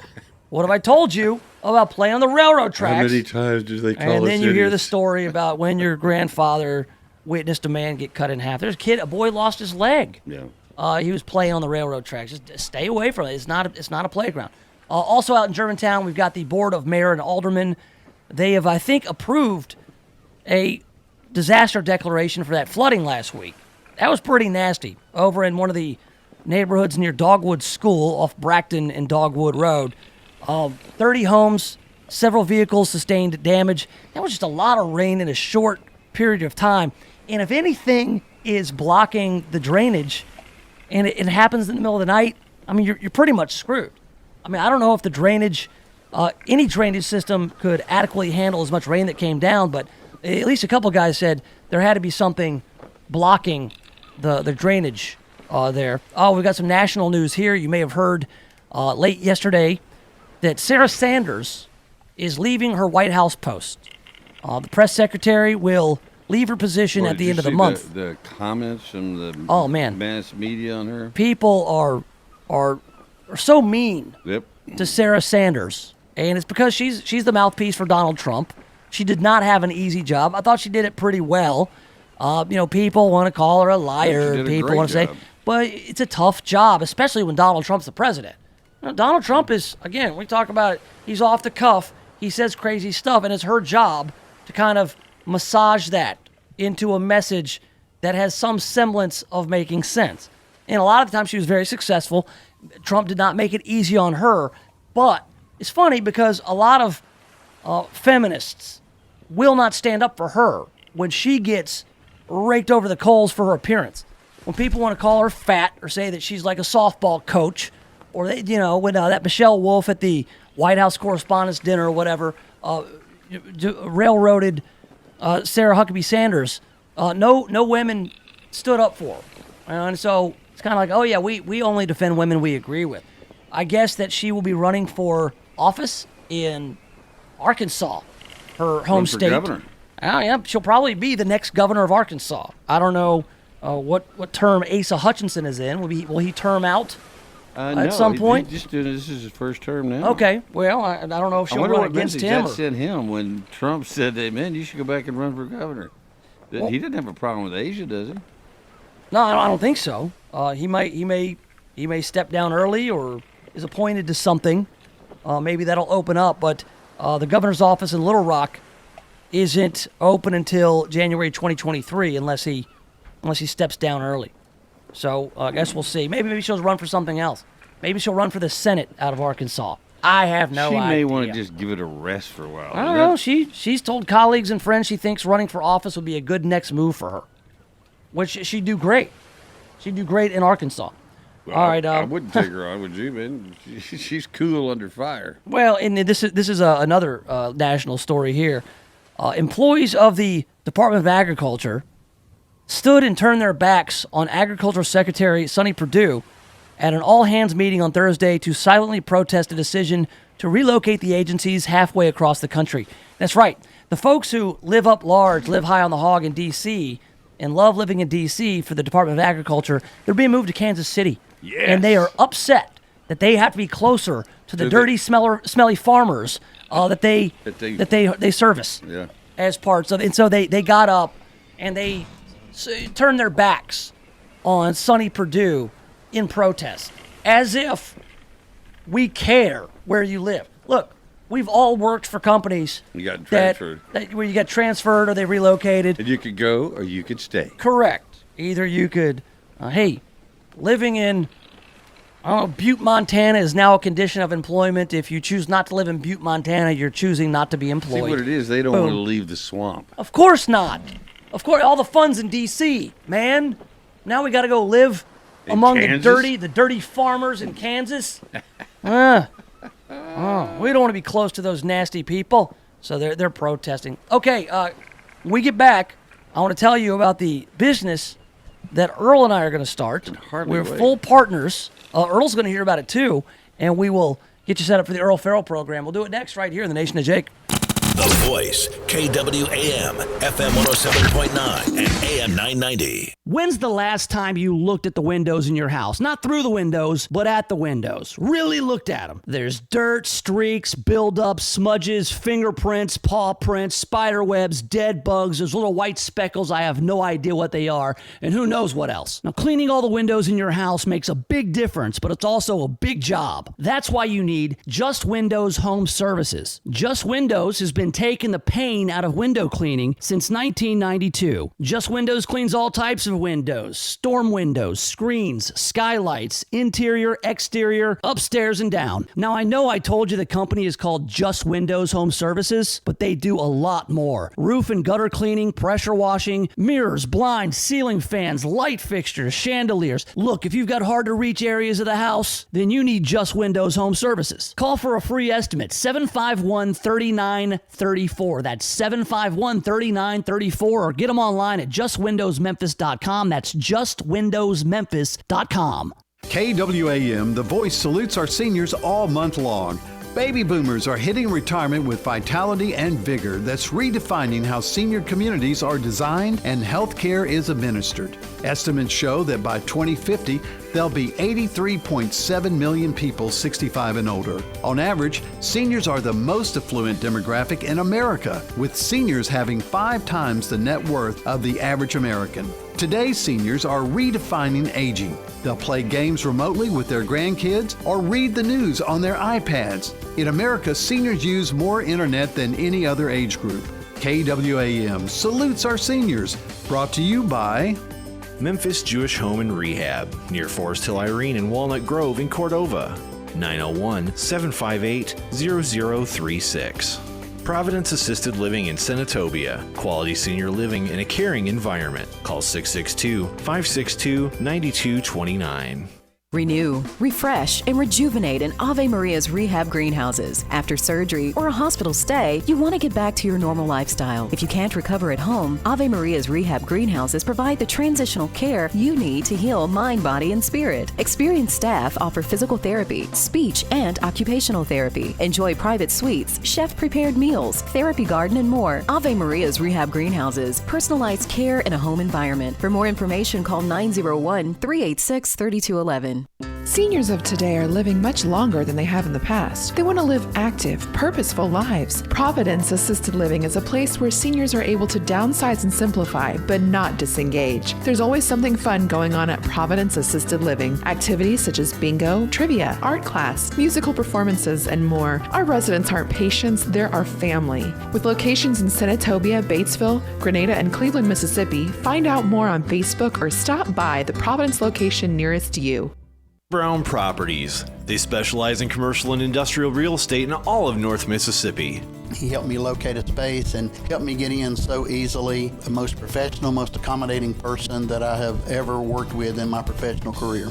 I would absolutely recommend Jim Brown very highly. As a matter of fact, he'll be my real estate agent from now into the future for sure. Hi, I'm Jim Brown with Brown Properties, commercial industrial real estate located in South Haven, Mississippi. Call me at 662-393-2255.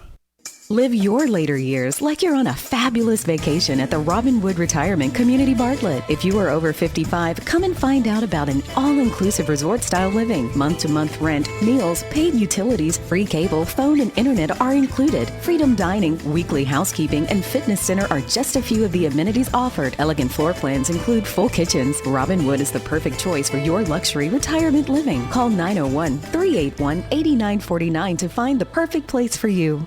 Did you know that your potential customers look at your website and determine your credibility within 8 seconds? Make sure your business reflects the quality service you provide. Contact Control Alt Design for a free quote today. Today's marketplace is very competitive and you need a professional web presence. Control Alt Design offers web design at a fraction of what the larger firms charge. Control Alt Design has been helping local businesses stand out on the web for over 20 years. They also offer logo design, business card design, flyers, brochures, and more. See their work today at ControlAltDesign.com. All right, welcome back. Yes, have some. It's the Nation of Jake on The Voice, FM 107.9 AM 990, online, KWAMTheVoice.com, on the YouTube. Hey, everybody. We are on YouTube at Nation of Jake is the channel, also on Facebook and Twitter. All right, so all that's out of the way. Hey, Earl, how much money you got? Like on me right now? Either way, you know, how much you're worth. For investment. Either way. Let's just give me a ballpark. Come on, because this is big. I'd say I got $50. I got something that you're going to love. Check it out. Just out today, June 14th, 2019, this press release. Okay. Whataburger positions itself for the future. Uh-oh. We got a shot at opening a franchise here? BDT Capital Partners, a merchant bank specializing in family and founder-led companies, through its affiliated funds, has agreed to acquire a majority interest in Whataburger. Whataburger's going corporate, buddy. They're going corporate. All right, now, so if they... I don't know about franchising available. I'm just saying this is a good sign. Because I got some backers in Dallas. They would back me to open a Whataburger. Where am I? You're cutting me out already? Saying, well, now that you've asked to be involved... This is my idea. You wouldn't know about this if not for me. I need a junior partner. What? Fine, junior Whataburger. I get 51%. You get 49%. Do you have to do the work and I get to hang out? Is that junior partner? Well, yes. I did the mental work. Well, I did the mental work already. I did this already. You're trying to cut me out. You're just bringing it to my attention. Oh. The company will remain headquartered in San Antonio and be led by a team of key Whataburger executives. Here's the thing, man. We could open up a Whataburger here. Yes. And then we could take road trips, Jake and Earl and Jake, go to Texas, stop at Buc-ee's.